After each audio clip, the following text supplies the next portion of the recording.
The morning sun cast long shadows across the dusty floor of Whitmore's trading post, and 12-year-old Lucy could hear her mother humming the old Apache lullaby she'd learned from the tribal women who came to trade. Shima Shima Yadi Hiye. Margaret Whitmore sang softly as she prepared breakfast, her voice carrying the gentle melody that had soothed Lucy through countless childhood fears. It was a song about rain, bringing life to the desert, about hope surviving even in the harshest conditions. Lucy smiled as she scattered corn for the chickens outside, remembering how her mother had first taught her that song 3 years ago. Music is a bridge, Lucy. Margaret had said, her hands gentle as she braided her daughter's hair. When people share songs, they share their hearts. That's how we build understanding between different peoples. Her father emerged from the trading post's back room, his wire-rimmed spectacles slightly askew, carrying the leather-bound ledger that seemed to occupy so much of his attention these days. Samuel Whitmore was a meticulous man who recorded every transaction, every visitor, every unusual occurrence, with the careful precision of someone who understood that details mattered. "Lucy, come here for a moment," he called, settling onto the wooden bench beside the door. "I want to show you something important." Lucy approached, curious about the serious tone in her father's voice. He opened the ledger to a page filled with his careful handwriting, names, dates, amounts, and descriptions that seemed to follow some pattern she couldn't quite understand. "What is it, Papa?" she asked, settling beside him. "Insurance," he said quietly, glancing around to make sure they weren't being overheard. "I've been documenting some irregularities in the artifact trade. People taking sacred objects from Apache burial sites, selling them to collectors back east. It's not just wrong, Lucy, it's dangerous. It's creating tensions that could lead to war." Lucy frowned, studying the careful columns of numbers. Why would anyone want to start a war? Because war is profitable for some people. They sell weapons to the army supplies, to the fort's land, to the settlers who move in after the fighting ends. Samuel's voice was heavy with concern. "But if we can document the truth, if we can prove what's really happening, maybe we can prevent unnecessary bloodshed." "Is that why you keep the ledger so carefully hidden?" "Yes. And that's why I've sewn copies of the most important pages into Molly's stuffing. If anything ever happens to me, if someone tries to destroy the original, you'll still have the evidence." He touched her doll gently. "Your mother and I pray that day never comes, but if it does, you'll know what to do." Lucy nodded solemnly, not fully understanding the weight of what her father was telling her, but sensing its importance. The trading post had always been a place of peace, where Apache and white settlers came to trade goods and share news. The idea that someone might want to destroy that peace seemed almost impossible. She was still thinking about their conversation when she heard the first gunshot. The sound cracked across the desert like thunder, followed immediately by her mother's scream. Lucy dropped the corn bucket and ran toward the house, but her father's voice stopped her cold. "Lucy, no hide, remember what we practiced." More gunshots erupted from inside the trading post. Lucy's heart hammered as she pressed herself against the wooden wall, just as her father had drilled her to do during their emergency preparations. Through a gap in the boards, she could see figures moving inside, men with painted faces and feathers in their hair, carrying military-issued rifles. But something felt wrong.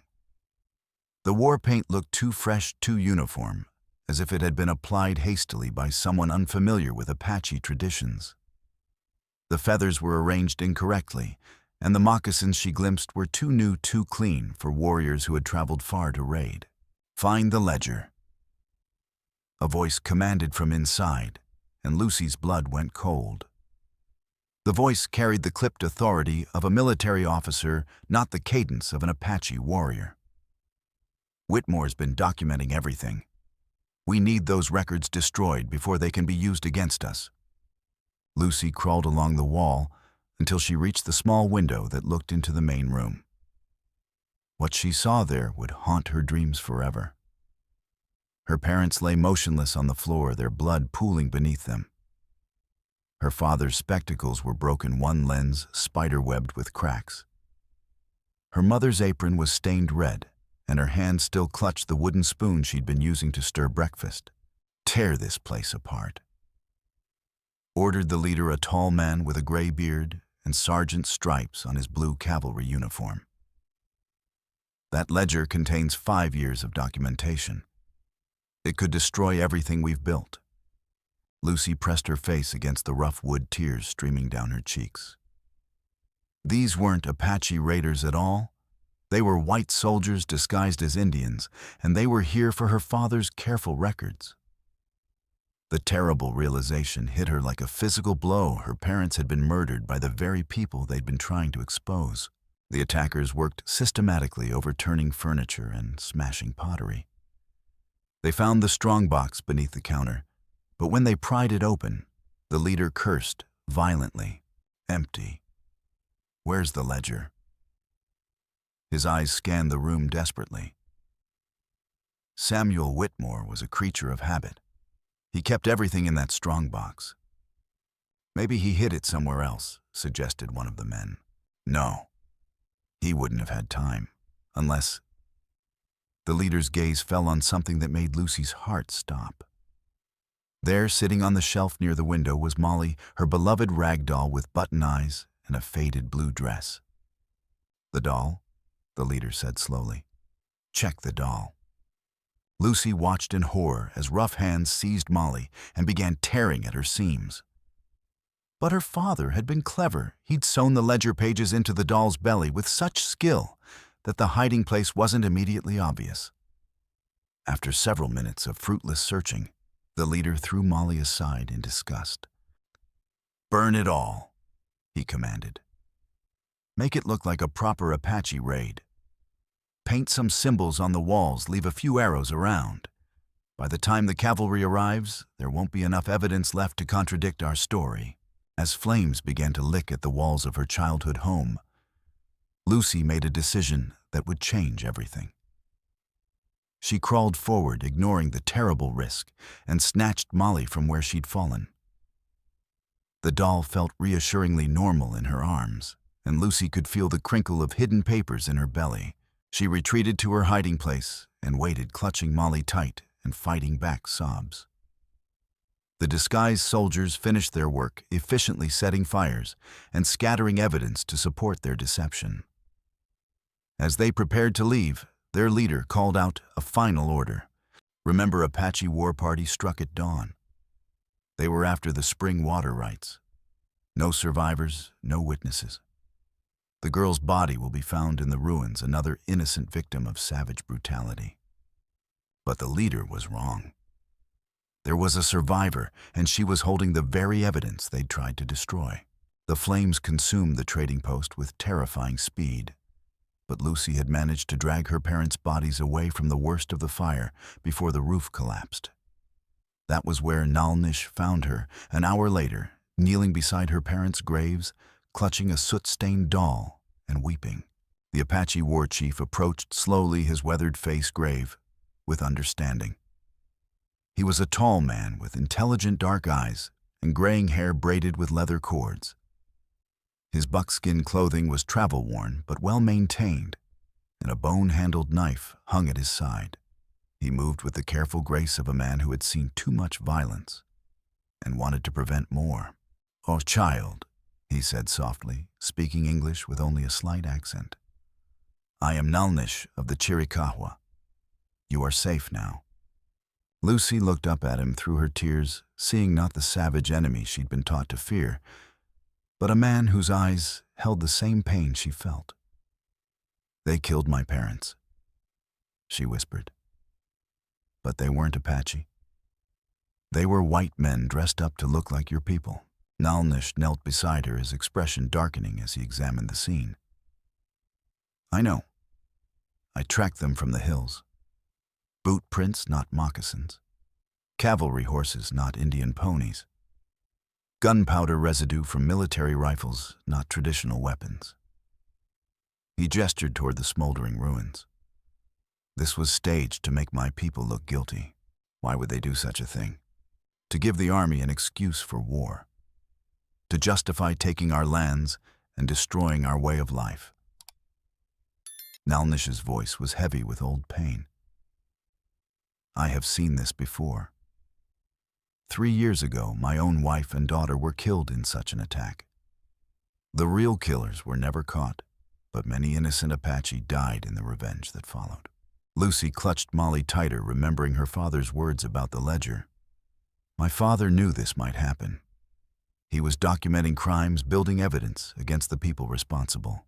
Your father was Samuel Whitmore, the trader who spoke our language and treated us with respect.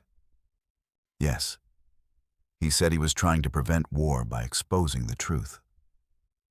Lucy's voice grew stronger. He hid his records where no one would think to look. He said if anything happened to him, I should make sure the truth came out. Naalnish's eyes sharpened with interest. What kind of records? The names, dates, amounts paid for stolen artifacts. Evidence of corruption that goes all the way up to the territorial government. Lucy patted Molly's soft belly. It's all here sewn into my doll. Then you carry a weapon more dangerous than any rifle, Naalnish said grimly. But also a responsibility heavier than any child should bear. As they talked, Lucy found herself studying Naalnish's face, seeing the wisdom and pain etched there by years of loss and struggle. He reminded her of her father in some ways.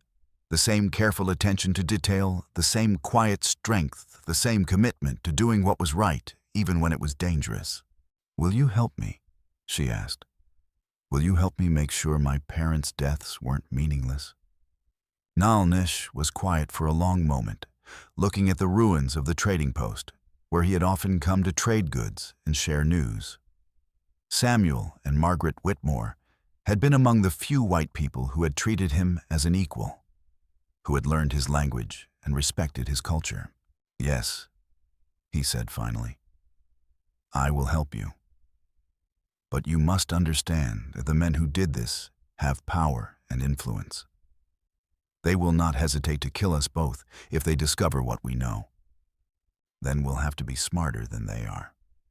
Lucy said, surprising herself with her own determination. My father always said that the truth has a way of coming out even when people try to bury it. Naalnish nodded slowly. Your father was wise and brave. I see that same courage in you, Lucy Whitmore. As they walked away from the ruins of Copper Wells, Lucy felt the weight of her father's ledger pressing against her chest through Molly's soft body. The evidence it contained could expose a network of corruption that stretched from the Arizona Territory to Washington, D.C. But first, she had to survive long enough to get it to someone who could use it. The desert stretched endlessly before them, harsh and unforgiving. But Lucy no longer felt alone. She had found an unlikely ally in Naalnish, a man who understood both the pain of loss and the importance of seeking justice. Together, they would honor her parents' memory and ensure that the truth finally came to light. Behind them, smoke still rose from the remains of the trading post, but ahead lay the possibility of justice and the hope of preventing future tragedies. The ledger in the ashes would become the foundation for a new understanding between peoples who had been taught to hate each other, but who shared more in common than they had ever imagined.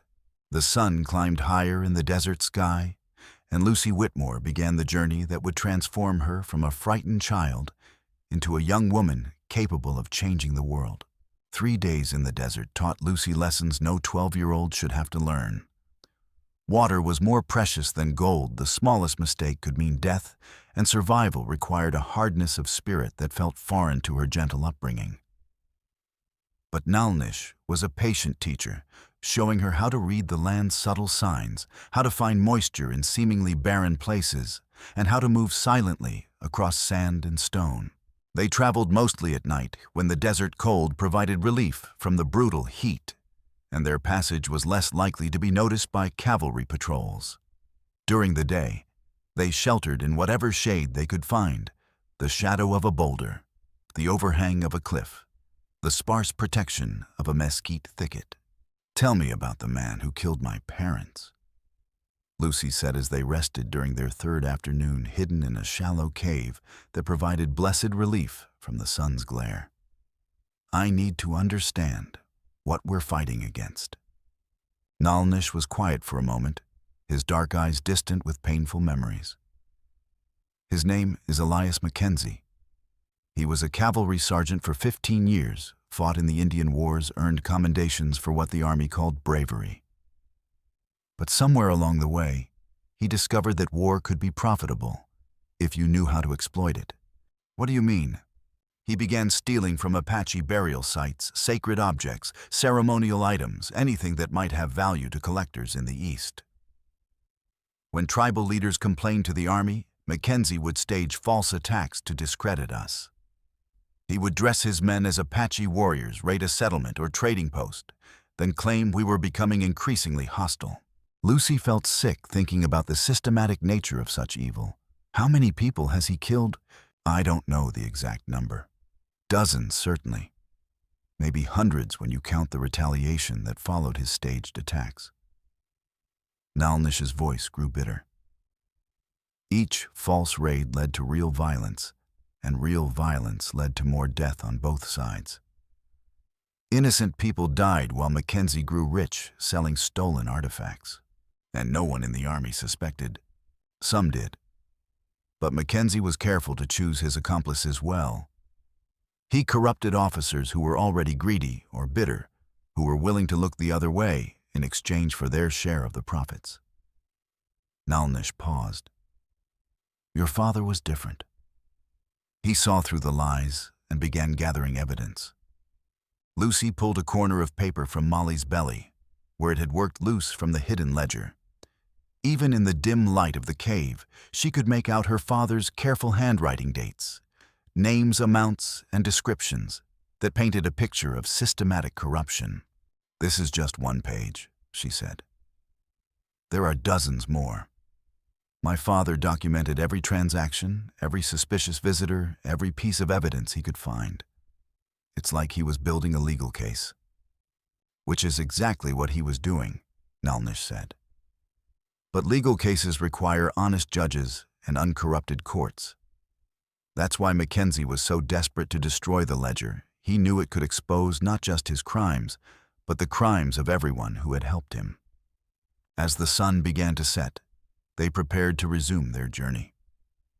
Their destination was Fort Bowie, where Lucy hoped to find someone in authority who wasn't part of Mackenzie's network. But as they climbed out of the cave, Naalnish suddenly froze. Someone's been here, he whispered, pointing to fresh horse tracks in the sand. 4 riders, maybe 5. They passed this way within the last few hours. Lucy studied the tracks with the analytical eye her father had taught her. They're not wandering. They know exactly where they're going, which means they're either following our trail or heading for the same destination. Naalnish's hand moved instinctively to his rifle. We need to be very careful from here on. They continued their journey with heightened caution, staying in the shadows and moving in short spurts between cover. The landscape grew more rugged as they approached the mountains, with rocky outcroppings and deep arroyos that could hide either allies or enemies. It was near midnight when they saw the campfire. The orange glow flickered against the base of a towering rock formation, and Lucy could make out the silhouettes of several men gathered around it. They were too far away to identify, but something about their posture suggested they were armed and alert. Stay here, Naalnish whispered. I'll get closer and see who they are. No, Lucy said firmly. We stay together. If they're Mackenzie's men, you'll need help. If they're friendlies, they'll be less likely to shoot a child. Naalnish looked like he wanted to argue, but he nodded reluctantly. They crept closer, moving from shadow to shadow, like ghosts in the moonlight. The voices around the campfire became clearer as they approached, and Lucy felt her heart sink as she recognized the tone of military authority. "We should have found that ledger by now," one man was saying. The girl couldn't have gotten far, especially with that Apache slowing her down. Mackenzie's convinced she's heading for Fort Bowie. another voice replied. Says her father mentioned it in his notes as a place where honest officers might listen to evidence. Lucy's blood went cold. They were talking about her about the ledger hidden in Molly. But how could Mackenzie know where she was going? She'd never told anyone about her plans. What about Crow? A third voice asked. Any word from him? He's at the fort now keeping an eye on things. If the girl shows up, he'll signal us. The first voice carried a note of satisfaction. Mackenzie's got this all figured out. We intercept her before she can reach anyone important, stage it to look like a rescue gone wrong, and everyone assumes the Apache killed her to prevent her from testifying. Lucy felt Naalnish tense beside her. Someone named Crow was working with Mackenzie, serving as his eyes and ears at Fort Bowie. Their carefully planned approach was walking them straight into a trap. We need to get out of here, she whispered. But as they began to retreat, Lucy's foot caught on a loose stone. The small sound echoed in the desert silence like a gunshot. The conversation around the campfire stopped abruptly. What was that? Someone hissed. Check the perimeter, another voice commanded. And be quiet about it. Lucy and Naalnish ran, abandoning stealth for speed. Behind them, she could hear men spreading out their boots, scraping against stone as they searched for the source of the sound. A rifle shot cracked through the night, the bullet whining past Lucy's ear. This way, Naalnish called, pulling her toward a narrow gap in the rock formation. They squeezed through the opening just as another volley of shots erupted. The passage was barely wide enough for one person, and Lucy had to turn sideways to follow Naalnish through the twisting corridor of stone. Stop running. Mackenzie's voice boomed behind them, echoing off the canyon walls. You're trapped, girl. Give me the ledger, and I'll make it quick. Lucy clutched Molly tighter, feeling the familiar crinkle of hidden papers. Everything her father had worked for, everything he had died to protect, was sewn into this simple doll. She couldn't let Mackenzie have it, no matter what the cost. The passage opened into a small chamber lit by pale moonlight, filtering through a crack in the ceiling. But their relief was short-lived, and the far end of the chamber was blocked by a wall of fallen rock. They were trapped. There has to be another way out, Lucy said desperately, but Naalnish was already examining the rockfall. This is recent, he said grimly. Someone deliberately collapsed this passage. We've been herded here like cattle.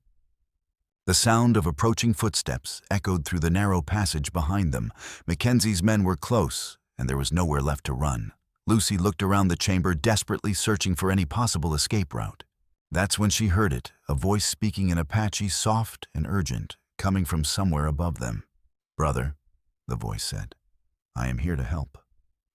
Naalnish looked up, his eyes widening with shock and recognition. Taza, a rope dropped from the crack in the ceiling, and Lucy saw a figure silhouetted against the stars. The man was of medium height, with the mixed features of Apache and white heritage, wearing Army Scouts clothing, but moving with the fluid grace of someone raised in the traditional ways. Quickly, he called down. I can't hold them off for long. Naalnish hesitated, clearly torn between hope and suspicion. How do I know this isn't another trap? Because I'm tired of being Mackenzie's puppet, the man replied. Because I've seen enough innocents die for one man's greed. Because you're my brother, and I remember who I used to be before they gave me a white man's name. Lucy didn't fully understand what was happening, but she knew they had no choice. Mackenzie's men were getting closer, and this rope might be their only chance of survival. She grabbed Naalnish's arm. We have to trust him, she said. What else can we do? Naalnish nodded grimly and began to climb. Lucy followed, clutching Molly with one hand and gripping the rope with the other. Behind them, she could hear Mackenzie's men entering the chamber, their voices angry and frustrated. Where are they? Mackenzie roared. They can't have just vanished, but that's exactly what they seemed to have done. As Lucy reached the top of the cliff, she found herself face to face with the man who had been tracking them. Up close, she could see the family resemblance between him and Naalnish. The same strong jaw, the same intelligent eyes, the same bearing of natural authority. "You're your brothers," she said, understanding flooding through her. "We were," the man replied sadly. "Before the cavalry took me away 20 years ago. Before they gave me the name Thomas Crow and taught me to be ashamed of my heritage." "You're the scout Mackenzie mentioned," Lucy said. "The one watching Fort Bowie." "I was. But I can't do it anymore. I can't keep pretending to serve a system that creates the very violence it claims to prevent." Crow's voice was heavy with regret. "I've been feeding Mackenzie information for months, thinking I was helping to maintain peace. But tonight, listening to him plan your murder, I realized I was just another weapon in his arsenal." "Then help us stop him," Lucy said. "Help us make sure the truth comes out." Crow looked down into the chamber where Mackenzie's men were still searching for their vanished quarry. "I want to. But Mackenzie has connections throughout the territorial government. Even if we expose him, his allies will protect him. And not if we have the right evidence," Lucy said, patting Molly's belly. "My father was very thorough. He didn't just document Mackenzie's crimes, he mapped out the entire network of corruption that makes those crimes possible."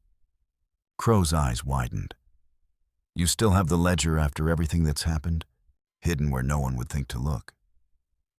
Lucy managed a small smile. "My father was smarter than Mackenzie gave him credit for. And then we need to get it to someone who can't be bought or intimidated," Naalnish said. "Someone with the authority to bring down Mackenzie's entire operation." "I know someone," Crow said slowly. "Judge Horace Bell in Tucson. He's one of the few territorial officials who can't be corrupted. He's been asking uncomfortable questions about Mackenzie's activities, and he has the power to convene a territorial hearing." "And how do we reach him without Mackenzie's network intercepting us?"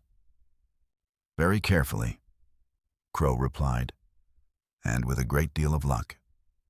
Below them, Mackenzie's voice echoed with frustrated rage. "Spread out, search every cave, every crevice, they're here somewhere, and I want them found." Lucy looked out across the desert, seeing the vast expanse of sand and rock stretching to the horizon. Somewhere out there lay safety justice and the chance to honor her parents' sacrifice.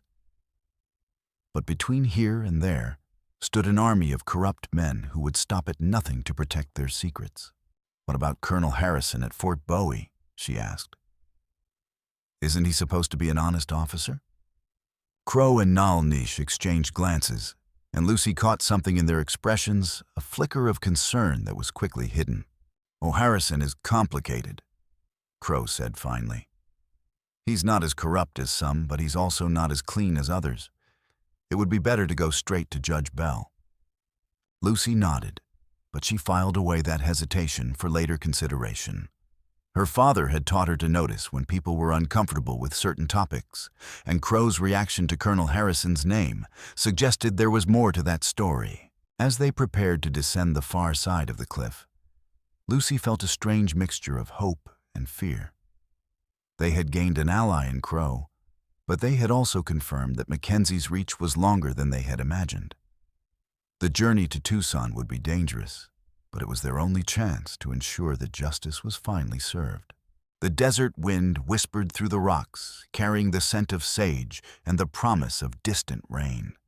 Change was coming to the Arizona territory, and Lucy Whitmore was at the center of it all, carrying her father's truth in the form of a battered rag doll. Whatever lay ahead, she was ready to face it. The ledger in the ashes would have its day in court, and the truth would finally be told. The journey to Tucson took 4 days of hard travel across some of the most unforgiving terrain in the American Southwest. Crow proved to be a skilled guide, leading them through hidden valleys and forgotten trails that avoided the main roads where Mackenzie's men might be waiting.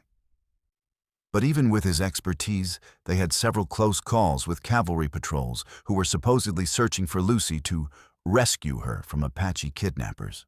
On the second day, they encountered a small detachment of soldiers at a waterhole, forcing them to hide in a nearby arroyo for hours, while the men watered their horses and discussed their orders. Lucy pressed herself against the rocky wall, clutching Molly and listening to the soldiers' conversation. "Colonel Harrison wants the girl found alive," one corporal was saying. "Says she's the key witness to what really happened at Copper Wells." "And what about the Apache who took her?" another soldier asked. "Dead or alive doesn't matter. The colonel figures a dead Indian makes a better story anyway." Lucy felt Naalnish tense beside her, but he remained silent. They waited until the patrol moved on before continuing their journey, but the encounter left them all shaken. Even officers who weren't directly involved in Mackenzie's conspiracy were willing to assume Apache guilt and act accordingly. "It's always been this way," Crow said quietly as they made camp that night in a sheltered canyon. "The Army sees what it wants to see, hears what it wants to hear. Individual Apache are either noble savages or bloodthirsty killers, depending on what narrative serves their purposes at the moment." "But you serve in the Army," Lucy pointed out. "How do you stand it?" "I told myself I was building bridges, helping to prevent misunderstandings that could lead to war." Crow's voice was bitter with self-recrimination. "I convinced myself that if I could just prove that some of us could be trusted, could be useful, then maybe attitudes would change. But I was just a token, a convenient tool to be used when it suited them." "And now?" Naalnish asked his brother. "Now I'm trying to remember who I was before they taught me to be ashamed of my blood." It's not easy to unlearn 20 years of conditioning. Lucy studied Crow's face in the firelight, seeing the pain etched there by years of internal conflict. "What was your real name before they called you Thomas Crow?" "Taza. It means doe in Apache, not very impressive, but it was the name our mother gave me." He smiled sadly. "She said I was soft and sweet, like the bread she made for special occasions." "Taza," Lucy repeated, testing the sound of it. "I like it better than Thomas Crow." "So do I, but I'm not sure I deserve to use it anymore." "Names aren't something you deserve," Naalnish said firmly. "They're something you grow into, something you make worthy by your actions. If you want to be Taza again, then be Taza. But know that it means choosing your people over your comfort. I chose my people the moment I threw that rope down to you," Taza replied. "Mackenzie will never forgive me for that betrayal. I'm as much a fugitive now as you are." The next morning brought new challenges. They were approaching the outskirts of Tucson, where the risk of recognition was highest. Crow had been right about Mackenzie's reach. Wanted posters featuring crude drawings of Lucy and Naalnish were nailed to every tree and building they passed. "We need a different approach," Lucy said as they studied the town from a ridge overlooking the valley. "Walking into Tucson together will get us arrested before we can reach Judge Bell." "What do you suggest?" Taza asked. "We split up. You go into town first, make contact with Judge Bell, arrange a meeting. Naalnish and I will wait here until you signal that it's safe." "Too dangerous," Naalnish said immediately. "If Taza is captured, we'll never know what happened to him. And if we're all captured together, Mackenzie wins completely," Lucy countered. "This is our best chance." Taza was nodding slowly. "She's right. I can move through town without attracting attention. A scout returning from patrol is commonplace. But an Apache warrior and a supposedly kidnapped girl would cause quite a stir." "How will we know if you succeed?" Naalnish asked. "If I can arrange a meeting with Judge Bell, I'll light a signal fire on that hill at sunset." Taza pointed to a rocky outcropping about a mile from town. "If you don't see the signal, assume the worst and find another way to get that ledger to someone who can use it." Lucy pulled Molly closer, feeling the familiar crinkle of hidden papers. "And if something goes wrong? If Judge Bell isn't as honest as you think, then we'll improvise," Taza said grimly. "But it's better than sitting here waiting for Mackenzie to track us down." They said their goodbyes with the solemnity of people who might not see each other again. Taza checked his weapons and adjusted his uniform, transforming himself back into the roles of Thomas Crow Army Scout. Lucy watched him ride toward town, feeling a mixture of hope and terror. So much depended on a man who was still learning to trust himself. The day passed slowly. Lucy and Naalnish found shelter in a shallow cave and tried to rest, but neither could sleep. They took turns watching the town through Naalnish's field glasses, looking for any sign of unusual activity that might indicate Taza had been captured. "Do you think he'll betray us?" Lucy asked during the afternoon, voicing the fear that had been growing in her mind. "I don't know," Naalnish admitted. 20 years of conditioning is hard to overcome.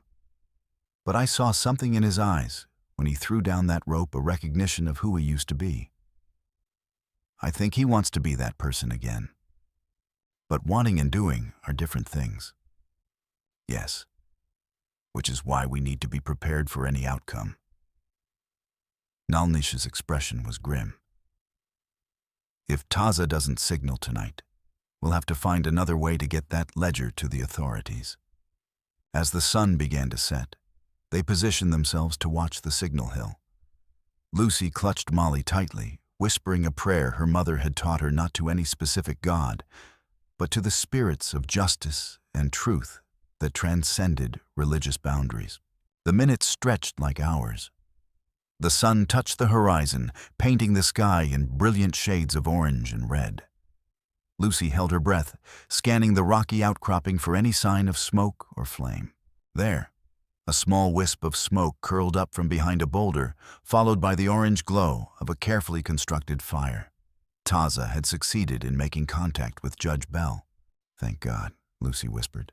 But even as relief flooded through her, she couldn't shake the feeling that their troubles were far from over.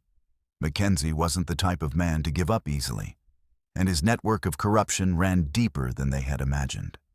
The real test would come when they tried to present their evidence in court, where Mackenzie's allies would do everything possible to discredit or destroy them.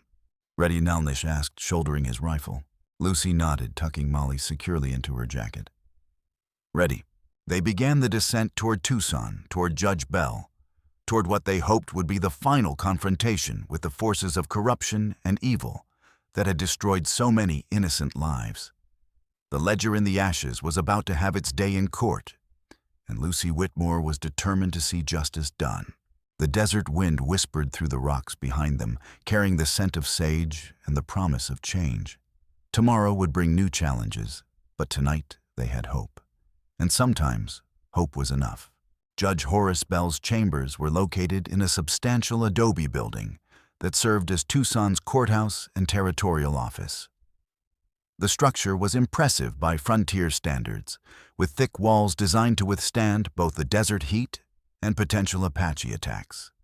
Lucy, Naalnish, and Taza approached the building just after dawn, when the streets were relatively empty and their chances of being recognized were lowest.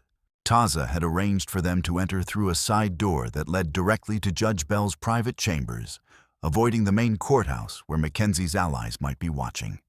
The judge was waiting for them, a distinguished man in his 60s with silver hair and penetrating blue eyes that seemed to see through pretense and deception. "Miss Whitmore," Judge Bell said as they entered, his voice carrying the gravitas of someone accustomed to dealing with matters of life and death. "I knew your parents. They were good people who tried to build bridges between communities that had been enemies for too long. I'm deeply sorry for your loss." Lucy felt tears threatening, but fought them back. "Thank you, Your Honor. They died trying to expose the truth about what's been happening in the territory. So Scout Crow has told me, but I need to hear it from you directly. Tell me everything that happened at Copper Wells." Lucy took a deep breath and began her story.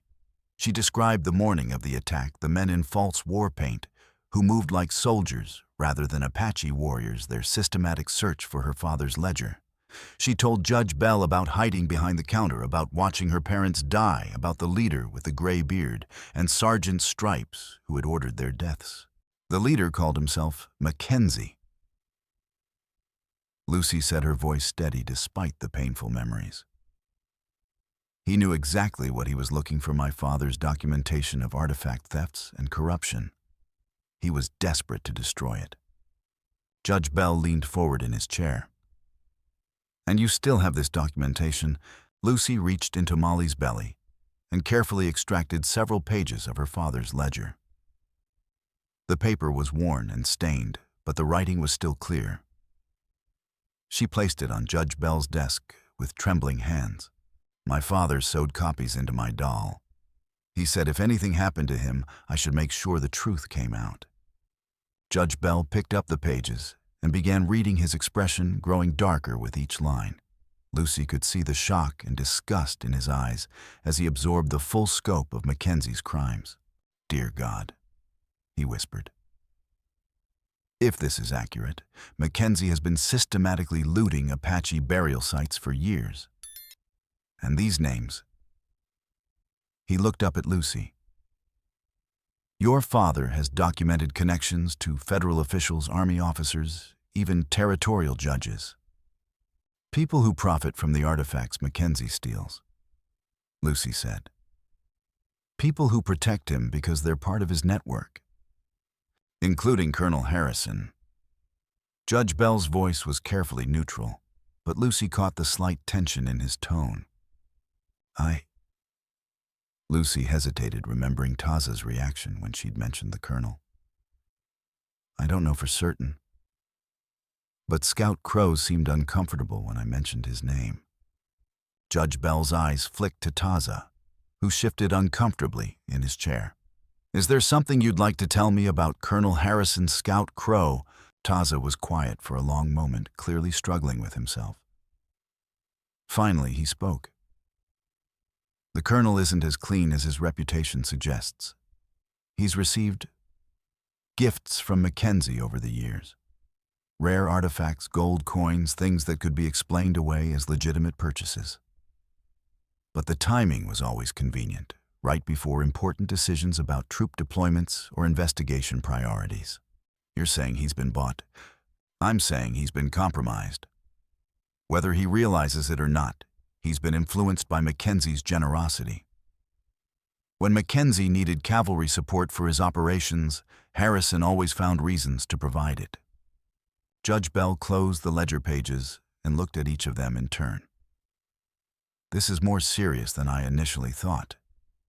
If Colonel Harrison is involved even peripherally, then we can't trust anyone at Fort Bowie. Mackenzie's network is more extensive than we imagined." "What do you suggest?" Naalnish asked. "We need to move quickly and publicly. I'm going to convene an emergency territorial hearing this afternoon. We'll present your evidence in open court with witnesses and newspaper reporters present. Once the truth is public, Mackenzie won't be able to make you disappear quietly." Lucy felt a surge of hope. "Will that be enough to stop him?" "It's our best chance. But we need to be prepared for Mackenzie to fight back. He'll try to discredit you to make it look like you've been brainwashed or coerced. He'll claim that Naalnish is a dangerous savage who kidnapped you and that Taza is a traitor who can't be trusted. Then we need to be ready with evidence that can't be disputed," Lucy said. "Hard facts that prove what really happened." Judge Bell nodded. "Exactly. And we need to make sure you're all protected until the hearing. Mackenzie will be desperate now that he knows his network is about to be exposed." As if summoned by his words, a commotion erupted in the courthouse corridor outside.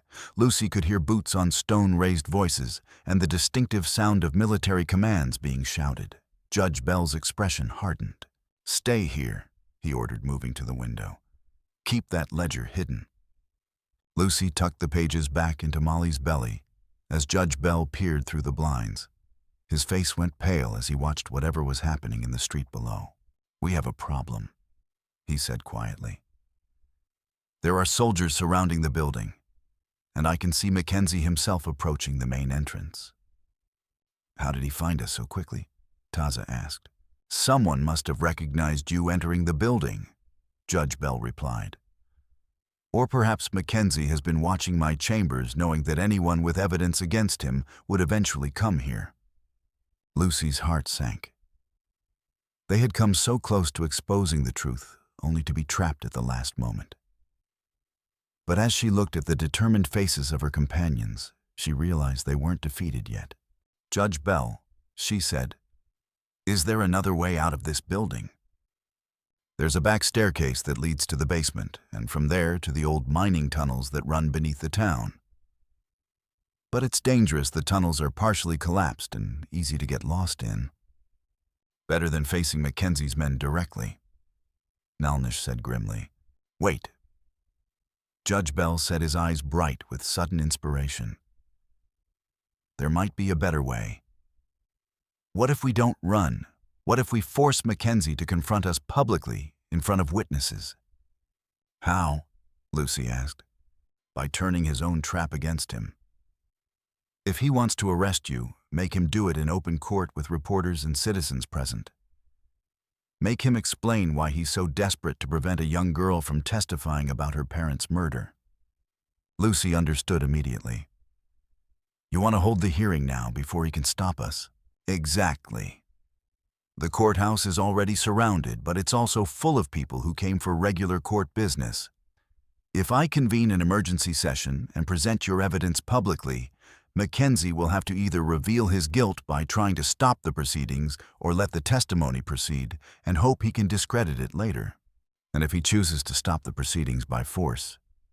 Taza asked. "Then he reveals himself as the corrupt tyrant he really is in front of dozens of witnesses.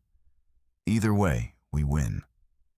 Heavy footsteps echoed in the corridor outside, followed by a sharp knock on the door. Mackenzie's voice called out, carrying the authority of someone accustomed to being obeyed. "Judge Bell, open this door immediately. I have a federal warrant for the arrest of the individuals in your custody." Judge Bell straightened his shoulders and adjusted his robes. "Remember," he said quietly, "you're not criminals. You're witnesses to a crime, and you have the right to testify. Don't let Mackenzie intimidate you into silence." He opened the door to reveal Mackenzie flanked by 6 soldiers in full uniform. Up close, Lucy could see the cold calculation in the man's eyes, the same look she had witnessed through the trading post window on the morning her parents died. "Sergeant Mackenzie," Judge Bell said formally, "I wasn't expecting you." "It's Colonel Mackenzie now," the man replied, his voice carrying a note of satisfaction. "I've been promoted in recognition of my service in combating Apache hostilities, and I'm here to take custody of the girl who was kidnapped from Copper Wells. Miss Whitmore is not under arrest," Judge Bell said firmly. "She's here voluntarily to provide testimony about the murder of her parents." Mackenzie's eyes flicked to Lucy, who was sitting in a chair with Molly clutched protectively in her arms. The girl has been traumatized by her ordeal. She's been brainwashed by Apache savages and filled with wild stories that have no basis in reality. I'll determine the credibility of her testimony." Judge Bell replied, "That's what judges do, and not when that testimony threatens national security." Mackenzie said smoothly, "The girl's delusional claims about the Copper Wells attack could undermine public confidence in the Army's ability to protect settlers. I have orders to ensure she receives proper medical attention for her condition." Lucy felt a chill run down her spine. Mackenzie was planning to have her declared mentally incompetent, which would make her testimony inadmissible in court. It was a clever move that would allow him to discredit her evidence without having to refute it directly. "I'm not delusional," Lucy said, standing up with Molly in her arms. "I know exactly what I saw, and I have proof of what really happened. On a child, you've been through a terrible ordeal." Mackenzie said, his voice dripping with false sympathy.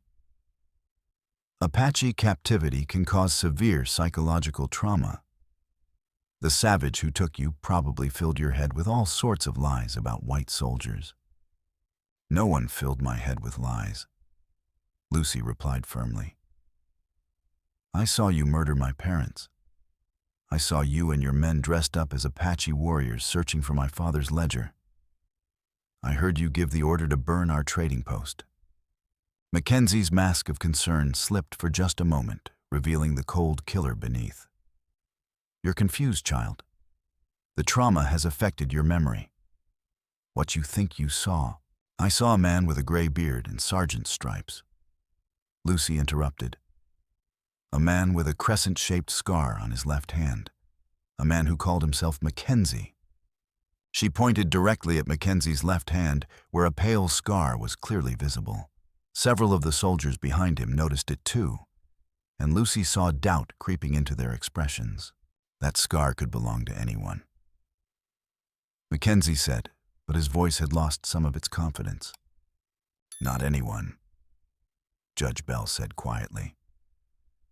"Just someone who matches the exact description this young lady provided before she could possibly have seen you, Colonel Mackenzie. A description that was recorded in my official notes this morning." Mackenzie's face flushed with anger. "This is preposterous. I won't stand here and be accused by a traumatized child and a corrupt judge." Corrupt." Judge Bell's voice carried dangerous quiet. "That's an interesting accusation, Colonel. Especially since I have evidence that suggests the corruption in this territory runs much deeper than anyone imagined." Lucy reached into Molly's belly and pulled out several pages of her father's ledger. "Evidence like this," she said, holding up the papers so everyone could see them. 5 years of documentation proving that you've been stealing from Apache burial sites, bribing government officials, and staging false flag attacks to justify military actions." Mackenzie's eyes widened as he recognized the ledger pages. "Where did you get those?" "From my father's records. The same records you killed him to destroy." Lucy's voice was steady, but tears were streaming down her cheeks. "He documented everything, Colonel. Every artifact you stole, every bribe you paid, every innocent person who died because of your lies." "She's lying." Mackenzie snarled, his composure finally cracking. "Those documents are forgeries. They're Apache propaganda designed to undermine the Army." "Then you won't mind if I examine them in open court," Judge Bell said. "In fact, I'm convening an emergency hearing right now. Bailiff, clear the main courtroom and summon every available reporter in town. We're going to get to the bottom of this matter once and for all." Mackenzie's hand moved to his sidearm. "I won't allow this travesty to proceed. That girl is my prisoner, and I'm taking her into custody immediately." "On what authority?" Judge Bell demanded. "On the authority of a federal warrant signed by Territorial Governor himself," Mackenzie replied, producing a document from his jacket. "The girl is a material witness in a matter of national security. She's to be held incommunicado until proper authorities can determine her fitness to testify." Judge Bell examined the warrant, his expression growing grim. "This is signed by Governor Anson Safford. But the signature looks irregular. Are you questioning the territorial governor's authority?" Mackenzie's voice was dangerously quiet. "I'm questioning the authenticity of this document," Judge Bell replied. "And I'm wondering why you're so desperate to prevent a young girl from telling her story in open court." The standoff continued for several tense seconds. Mackenzie's soldiers were clearly uncomfortable with the situation, unsure whether they should be protecting or arresting the people in the judge's chambers. Lucy could see the doubt in their eyes, the growing realization that something wasn't right about their colonel's behavior. "Judge Bell," one of the soldiers said quietly, "maybe we should hear what the girl has to say. If she's lying, it'll be obvious. If she's telling the truth." "Sergeant Williams, you're out of line," Mackenzie snapped. "These people are enemy sympathizers who would say anything to damage the Army's reputation." "With respect, sir," Williams replied. "I've been fighting Apache for 10 years, and I've never seen them use tactics like what happened at Copper Wells. The attack was too organized, too systematic. It didn't feel like an Indian raid." "Because it wasn't," Naalnish said, speaking for the first time. It was a false flag operation designed to make my people look guilty of crimes they didn't commit. Mackenzie's face went white with rage. I won't listen to another word from this savage. Arrest them all. But his soldiers hesitated. The doubt that had been growing in their minds was now visible on their faces. They were beginning to understand that their colonel might not be the hero they had believed him to be. Colonel Mackenzie, Judge Bell said formally, I'm placing you under arrest for the murders of Samuel and Margaret Whitmore, conspiracy to commit fraud and treason against the United States government. Mackenzie laughed bitterly. You have no authority here, old man. I have the backing of the territorial governor, federal officials, and half the army. You're nothing but a frontier judge with delusions of grandeur, and you're nothing but a corrupt killer who's about to face justice. Lucy said, stepping forward with Molly in her arms. My father's ledger contains the names of everyone who helped you. Everyone who took bribes, everyone who looked the other way while you murdered innocent people. When this goes public, your entire network will collapse. Mackenzie's hand closed around his pistol grip. Then I'll make sure it never goes public. The tension in the room was explosive. Lucy could see the desperate calculation in Mackenzie's eyes, the realization that he had nothing left to lose. He was about to draw his weapon and try to kill everyone who could testify against him. But before he could act, the courthouse door burst open, and Colonel Harrison himself strode in, flanked by a squad of federal marshals. Lucy felt her heart sink. If Harrison was part of Mackenzie's network, then they were doomed. Colonel Mackenzie, Harrison said formally, you're under arrest for murder conspiracy and treason. Federal marshals place this man in custody. Mackenzie's face went white with shock. Colonel Harrison, but I thought the arrangements we discussed are void. Harrison replied coldly. I've been conducting my own investigation into the irregularities in your reports, and I've uncovered evidence of systematic corruption that reaches the highest levels of the territorial government. Your arrest warrant is signed by a federal judge, not a territorial governor. Lucy stared at Harrison in confusion. This wasn't the corrupt officer she had expected to encounter. There was something else going on here, something that changed everything. I don't understand, she said. Scout Crow said you were compromised, that you'd been taking bribes from Mackenzie. Harrison's expression softened as he looked at her. I allowed Mackenzie to believe he was corrupting me, Miss Whitmore. But every gift he gave me was documented, every conversation was recorded. I've been building a case against him for months, waiting for the right moment to act. Then why didn't you stop him sooner? Lucy asked. Why did you let him kill my parents? Harrison's face showed genuine pain. Because I didn't know he was planning to escalate to murder. I thought he was just stealing artifacts and selling them to collectors. I didn't realize he was staging false flag attacks until it was too late. Taza stepped forward, his expression stunned. You were using me to gather intelligence on Mackenzie. All those reports I filed, all the information I provided you, were building a case against him. Yes, and I'm sorry I couldn't tell you the truth. But Mackenzie had to believe he had complete control over his network. If he'd suspected that anyone was investigating him, he would have destroyed the evidence and disappeared. Mackenzie struggled against the marshal's grip. This is impossible. I have friends in Washington. I have connections throughout the territorial government. You had connections, Harrison corrected. But your friends have been abandoning you ever since word of this investigation reached the capital. Corruption has a way of making people very lonely when the truth comes out. As Mackenzie was led away in handcuffs, Lucy felt a mixture of relief and exhaustion.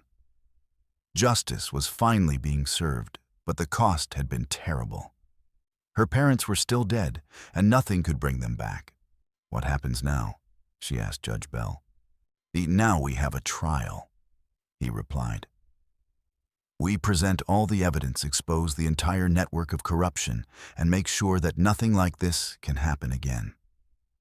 Your father's ledger will be the foundation of the case, but we'll need your testimony to bring it to life." Lucy nodded, understanding the responsibility that lay before her. She was no longer just a traumatized child. She was a witness to history, a voice for justice, and the keeper of her father's legacy. The desert sun was setting as they left the courthouse, painting the sky in brilliant shades of orange and red. Tomorrow would bring new challenges, but tonight, Lucy Whitmore could finally rest.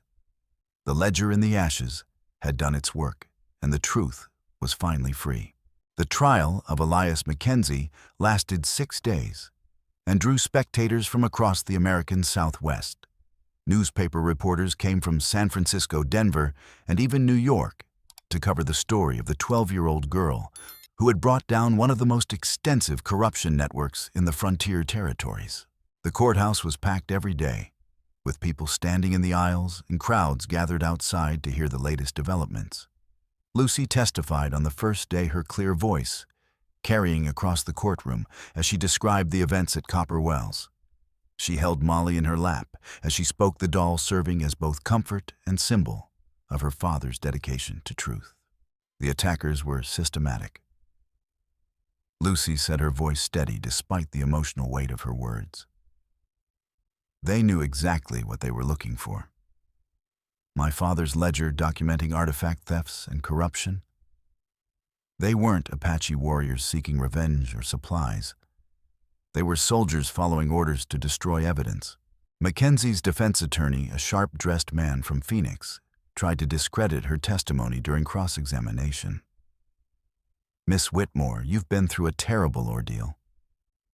Isn't it possible that your trauma has affected your memory, that you've confused details or imagined things that didn't happen?" Lucy met his gaze steadily. "No, sir. I remember everything perfectly, including the fact that the leader of the attackers had a crescent-shaped scar on his left hand, exactly like the one Colonel Mackenzie tried to hide when I pointed it out."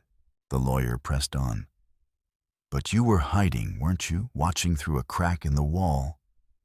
How can you be certain about details you glimpsed in moments of terror?"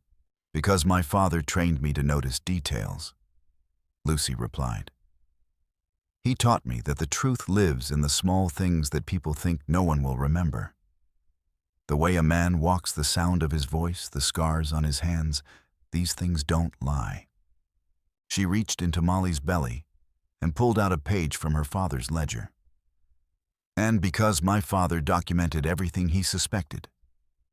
He wrote that Mackenzie had a distinctive scar from a knife fight in a Denver saloon 10 years ago. He included a sketch of it in his notes." Judge Bell examined the sketch, comparing it to Mackenzie's hand. The resemblance was unmistakable, and a murmur of recognition swept through the courtroom. Naalnish testified on the second day, providing historical context about Mackenzie's pattern of false flag operations. He presented additional evidence he had gathered over the years, witness statements from Apache survivors, artifacts that had been stolen, and later recovered documentation of attacks that had been staged to look like tribal raids. Colonel Mackenzie's strategy was simple but effective, Naalnish explained. He would steal sacred objects from Apache burial sites, then stage an attack on a white settlement to justify military retaliation. The Army would respond by attacking innocent Apache communities, creating real hostilities that made his future operations easier to justify. The prosecutor asked, "How many people died because of this deception?" "Hundreds," Naalnish replied. "Innocent Apache killed in retaliation for crimes they didn't commit. White settlers murdered in staged attacks, soldiers who died fighting unnecessary wars. The cycle of violence grew with each operation. But it was Taza's testimony that proved most damaging to Mackenzie's defense. As an insider in the colonel's network, he could describe the planning process, the recruitment of accomplices, the systematic corruption of military and civilian officials. I helped him plan the attack on Copper Wells." Taza said, his voice heavy with shame. "I thought we were gathering intelligence to prevent Apache raids. I didn't know he was planning to murder innocent civilians." Mackenzie's lawyer tried to discredit him. You admit you're a traitor to your own unit, motivated by guilt and seeking to blame others for your own crimes. Why should this court believe anything you say? Because I can prove it, Taza replied. He produced a collection of documents, orders, correspondence, financial records that he had secretly copied during his time as Mackenzie's scout. These papers show the systematic nature of the corruption. Names, dates, amounts paid in bribes, detailed plans for false flag operations. The evidence was overwhelming. Page after page of Samuel Whitmore's ledger was entered into evidence, each entry carefully explained and corroborated by other witnesses. The pattern was clear and undeniable. Mackenzie had been running a criminal enterprise that profited from racial hatred and artificial warfare. On the fourth day, Colonel Harrison testified about his investigation into Mackenzie's activities. He revealed that he had been working with federal authorities for months, documenting the corruption and building a case that would expose the entire network. I allowed Mackenzie to believe he was corrupting me, Harrison explained. I accepted his gifts, attended his meetings, and appeared to support his operations. But every interaction was documented, every conversation was recorded. I was gathering evidence for this prosecution. Why didn't you act sooner? The prosecutor asked. Because I needed to map the full extent of the network before acting. Mackenzie wasn't working alone. He had accomplices in the territorial government, the federal bureaucracy, and the military hierarchy. If I had arrested him prematurely, his allies would have destroyed the evidence and escaped justice. The revelation that Harrison had been conducting an undercover investigation sent shockwaves through the courtroom. Several spectators who had been expecting to be arrested suddenly found themselves cooperating with federal authorities in exchange for leniency. Mackenzie himself took the stand on the fifth day, maintaining his innocence despite the mountain of evidence against him. He claimed that the artifacts found in his possession were legitimate purchases, that the Apache had been planning attacks that justified military response, and that Lucy's testimony was the product of trauma and coaching. I have served this country faithfully for 20 years. Mackenzie said, his voice carrying the authority of command. I have fought to protect innocent settlers from savage attacks. To suggest that I would murder civilians for profit is not only false, it's insulting to every soldier who has died in service to this nation. But his composure cracked during cross-examination when the prosecutor confronted him with specific entries from Samuel Whitmore's ledger. Colonel Mackenzie, can you explain this entry from March 15, 1875? EM purchased ceremonial mask, $200 gold, claimed legitimate artifact trade, but mask matches description of items stolen from Chief Cochise's burial site. I don't know what you're talking about, Mackenzie replied, but sweat was beading on his forehead. And this entry from June 3, 1875, EM, arranged meeting with Territorial Judge Martinez, discussed artifact authentication, judge received ceremonial pipe as gift. Were you bribing Judge Martinez, Colonel? Those are lies, forgeries created by Apache sympathizers. Then you won't mind if we call Judge Martinez to testify about his relationship with you. Mackenzie's face went pale. Judge Martinez is a respected official. This court has no right to question his integrity.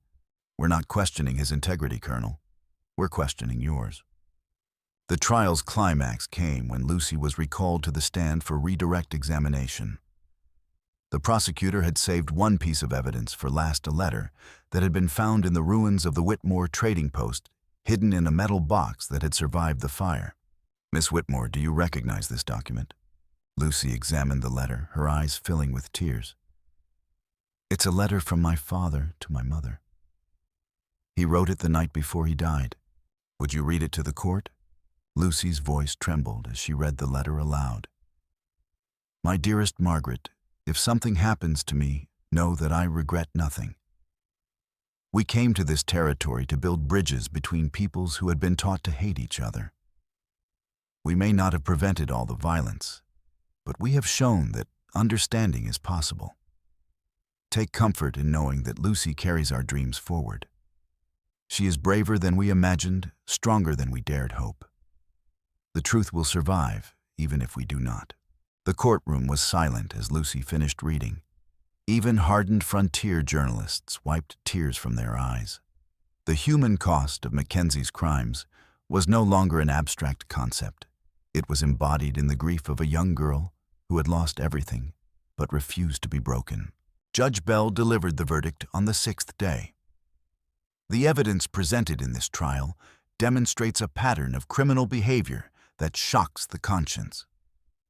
Colonel Elias Mackenzie orchestrated a conspiracy that resulted in the deaths of numerous innocent people, the theft of sacred cultural artifacts, and the corruption of government officials at multiple levels. Mackenzie was sentenced to life in prison without the possibility of parole. His accomplices throughout the territorial government received sentences ranging from 5 to 20 years, depending on their level of involvement. The network of corruption that had profited from racial hatred and artificial warfare was finally destroyed. But for Lucy, the trial's end brought no satisfaction. Her parents were still dead, and no amount of justice could bring them back. As she walked out of the courthouse with Molly in her arms, she felt empty and lost, uncertain about what the future held. "What happens now?" she asked Judge Bell. "Now we begin the work of healing," he replied. "The truth has been told, justice has been served, and the corruption has been exposed.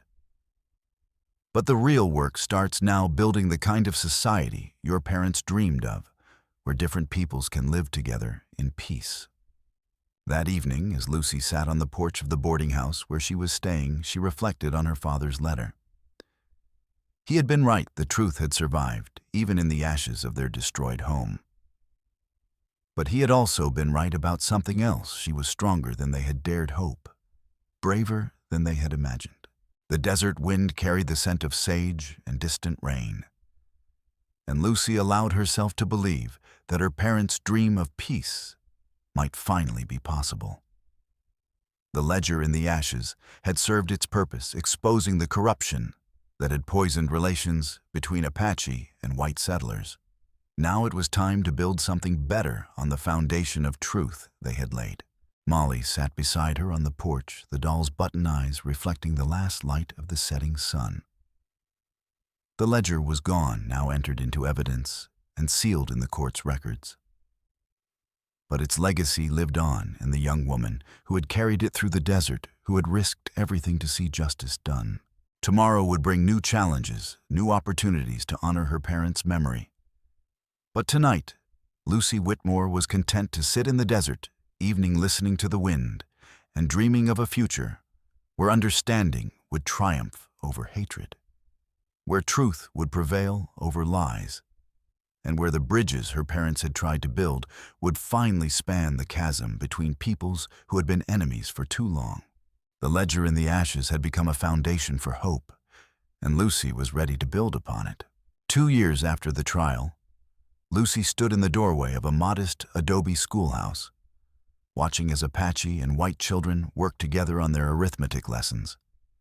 The building was simple but sturdy, constructed with help from both communities, and funded by donations from across the territory.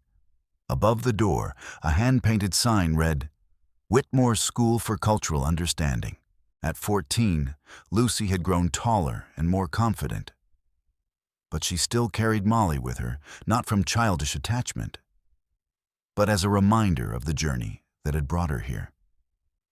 The doll now sat on her desk, a symbol of the truth that had survived the ashes and changed everything. Miss Lucy called Maria, a young Apache girl whose family had lost their home in one of Mackenzie's staged raids. "Tommy says that Apache don't know how to read, but I can read better than him." Lucy smiled, remembering her own struggles with the prejudices and misconceptions that had poisoned relations between the communities. "Everyone can learn to read, Maria. That's why we're here, to discover what we can do together instead of what we can't do apart." The school had been controversial from the beginning. Many white settlers opposed the idea of their children learning alongside Apache students, while some Apache parents worried about their children losing their cultural identity. But Lucy had persevered, supported by Judge Bell Colonel Harrison and a growing number of people who were tired of the cycle of violence and hatred. The breakthrough had come during the school's first year, when a severe drought threatened both communities. Students from the school had worked together to dig wells and share water resources, proving that cooperation was more effective than competition. Apache children taught white children how to find water in the desert, while white children shared their knowledge of irrigation and farming. The crisis that could have divided the communities instead brought them together. "Miss Lucy," another voice called. Lucy turned to see Father Miguel, approaching now in his 70s, but still active in supporting the school. "You have visitors." Lucy followed him to the main classroom, where she found two well-dressed women waiting. One was clearly from the East, with an elaborate dress and refined manners. The other was younger, with the bearing of an educated professional. "Miss Whitmore," the older woman said, extending her hand. "I'm Mrs. Catherine Beecher from the Women's Educational Association of Boston. This is Miss Sarah Hopkins, who represents the Bureau of Indian Affairs. We've come to discuss your school."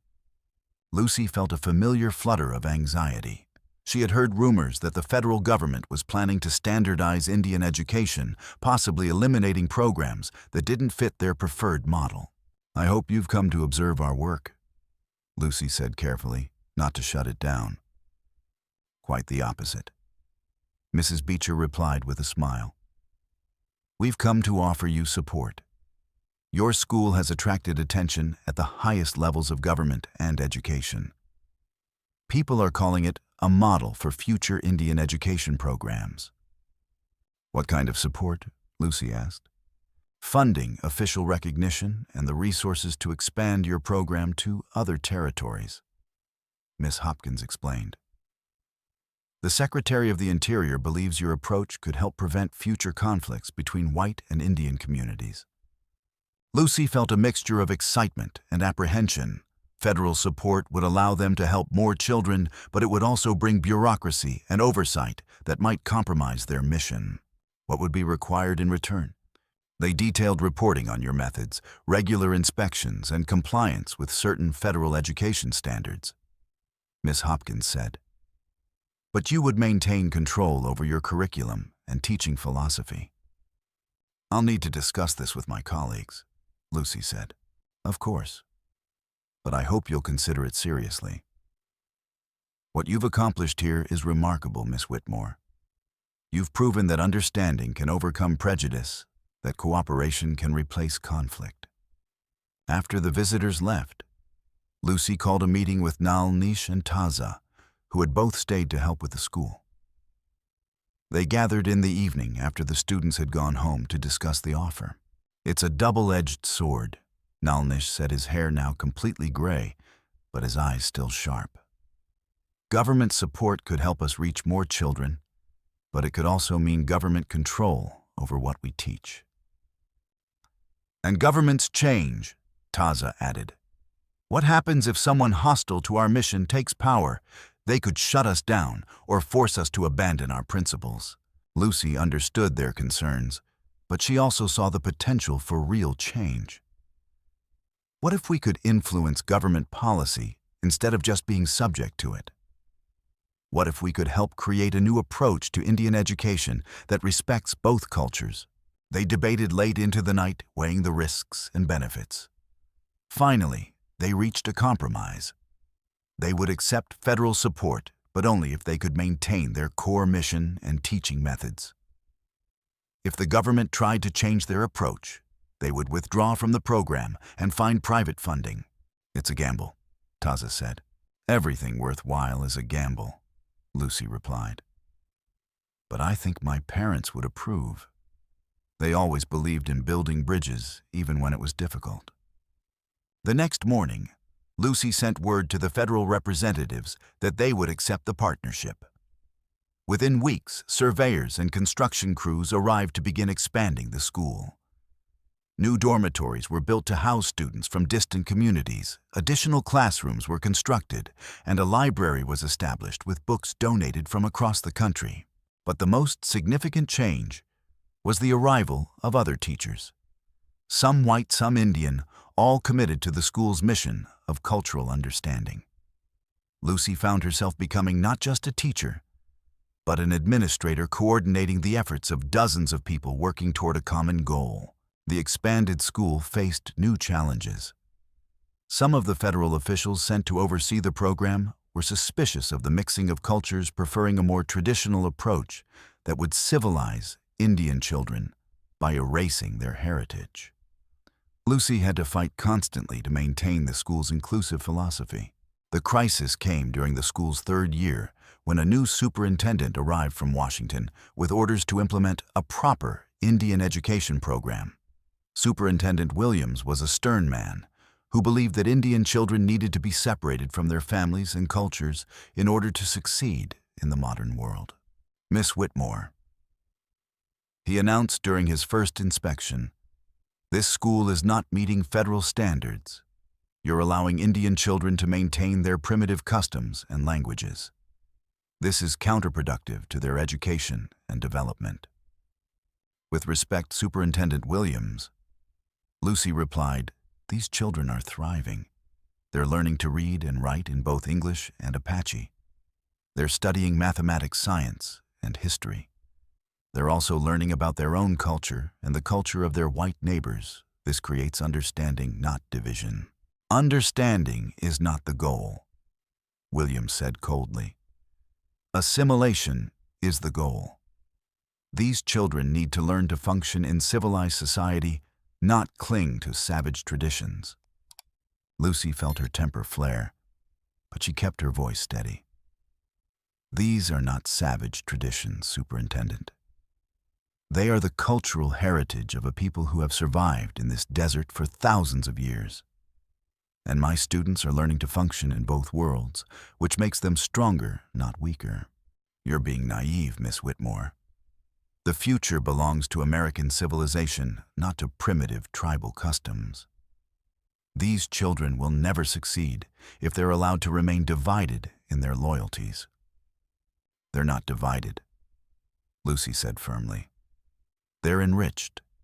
They can speak Apache with their grandparents and English with their teachers. They can find water in the desert and calculate mathematics. They can honor their ancestors and build new futures. That's not division, that's strength." Williams pulled out a thick folder of official documents. "I have orders from Washington to restructure this school according to federal standards. The mixing of white and Indian children will cease immediately. Indian students will be housed separately, forbidden from speaking their native languages, and required to adopt American names and customs." "And if I refuse?" Lucy asked. "Then you'll be replaced with someone who understands the importance of following government policy." Lucy looked around the classroom, seeing the evidence of 3 years of hard work. Maps drawn by students showing both Apache and white settlements. Essays written in both English and Apache. Photographs of graduation ceremonies where families from both communities celebrated together. All of it would be destroyed if Williams had his way. "I need time to consider your proposal," she said finally. "You have 24 hours, Williams replied. "After that, I'll assume you're unwilling to cooperate and take appropriate action." That evening, Lucy called an emergency meeting of the school's board of directors, which included Judge Bell, Colonel Harrison Naalnish Taza, and several prominent members of both communities. They gathered in the school's main classroom, the same room where Lucy had first explained her vision of education that transcended cultural boundaries. "We knew this day would come," Judge Bell said grimly. "The federal government's approach to Indian education is changing, becoming more focused on assimilation and less tolerant of cultural diversity." "So what do we do?" Colonel Harrison asked. "If we defy federal orders, they'll cut off funding and possibly shut us down entirely." "Maybe that's better than compromising our principles," Naalnish said. "We've proven that our approach works. We don't need government approval to continue teaching children. Nope, but we do need resources, Taza pointed out. Buildings, books, teachers' salaries. Without federal support, how do we maintain the school? Lucy had been thinking about this problem all day, and she had an idea. What if we don't need to choose between federal funding and our principals? What if we can find a way to satisfy both? How? Judge Bell asked. By making our success impossible to ignore. By proving that our approach produces better results than traditional assimilation programs. Lucy moved to the blackboard and began sketching out her plan. We document everything: test scores, graduation rates, employment outcomes, community relations. We turn our school into a demonstration project that shows policymakers what's possible. And if that doesn't work, Colonel Harrison asked, then we find private funding and continue anyway. My parents didn't start this work for government recognition. They started it because it was right. Lucy's voice grew stronger. We have allies across the country now, people who believe in our mission. If the government won't support us, maybe private citizens will. The next morning, Lucy met with Superintendent Williams in her office. Molly sat on the desk between them, and the doll's button eyes seeming to watch the confrontation with interest. Have you reached a decision, Miss Whitmore? Williams asked. I have, Lucy replied. I'm willing to work with the federal government, but only if you're willing to evaluate our program based on results rather than ideology. Williams frowned. What do you mean? Give us 1 year to prove that our approach works. Let us continue our current methods while documenting everything: academic achievement, social development, community relations. If our students don't outperform traditional Indian schools, I'll implement your changes without complaint. And if they do outperform, then you report to Washington that the Whitmore School represents a successful model that should be replicated elsewhere. Williams was quiet for a long moment, clearly weighing his options. You're asking me to risk my career on an unproven educational theory. I'm asking you to risk your career on proven results, Lucy corrected. We've been operating for 3 years. We have data testimonials and graduates who are succeeding in both communities. The proof is already here, you just need to look at it. 1 year, Williams said finally. But I'll be watching closely. Any sign that your students are falling behind academically, any incident that suggests cultural confusion or divided loyalties, and I'll shut you down immediately. Understood, Lucy said. But I'm confident in our students and our methods. They'll prove that understanding is stronger than assimilation. The year that followed was the most challenging of Lucy's young life. She pushed herself and her students harder than ever before, determined to prove that their approach was not just idealistic, but practical. Test scores were meticulously recorded, social development was carefully documented, and community relations were constantly monitored. The breakthrough came during the spring semester, when a delegation of educators from Harvard University visited the school. They had come expecting to find a frontier curiosity, but they left convinced that they had witnessed the future of education. Miss Whitmore, the delegation leader said, as they prepared to leave, "What you've accomplished here is remarkable.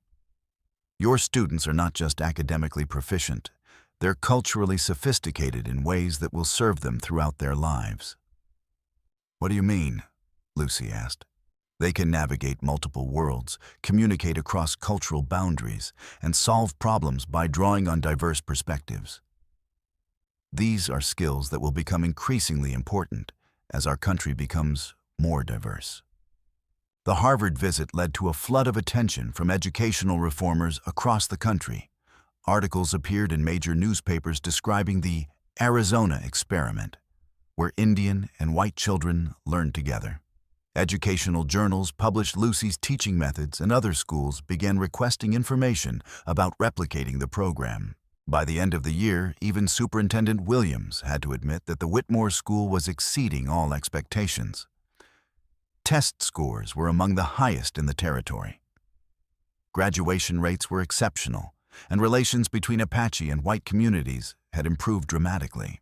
"I've never seen anything like it," Williams told Lucy during his final evaluation. "These children are not just academically prepared, they're equipped to be leaders in both communities." "That was always the goal," Lucy replied. "To create graduates who could build bridges instead of walls." "Narkikar, I'll be recommending to Washington that your program be expanded to other territories," Williams said. "The federal government needs to learn from what you've accomplished here." As Lucy watched Williams drive away, she felt a deep sense of satisfaction. The ledger in the ashes had not just exposed corruption, it had laid the foundation for a new kind of education that honored both cultures while preparing students for a changing world. The desert wind rustled through the mesquite trees surrounding the school, carrying the voices of children at play. Apache and white students chased each other across the playground, their laughter echoing off the adobe walls. In the distance, the mountains rose against the clear blue sky, eternal and unchanging, but the human community at their base was transforming. Lucy picked up Molly from her desk, holding the doll gently. "We did it," she whispered to the button eyes. "We kept the promise her parents had made to build bridges between peoples. The promise she had made to honor their memory. The promise that truth would survive, even in the ashes of destruction." As the sun set over the Arizona territory, Lucy Whitmore stood in the doorway of her school watching, as her students prepared for a future that would be different from the past. They would face challenges, certainly, but they would face them together, armed with understanding instead of prejudice, cooperation instead of conflict. The ledger in the ashes had become a foundation for hope. And on that foundation, a new world was being built, one child, one lesson, one act of understanding at a time. Somewhere in the gathering dusk, Lucy imagined she could hear her parents' voices, carried on the desert wind, singing the old Apache lullaby about rain bringing life to the desert. Shima Shima Yadihiye. Hope surviving even in the harshest conditions. The circle was complete. The truth had been told, justice had been served, and the future was bright with possibility. Lucy Whitmore, no longer the frightened child who had hidden behind a counter, had become the bridge her parents had dreamed of building, and in the warm glow of the schoolhouse windows, where children from two worlds learned to become one people, the promise lived on.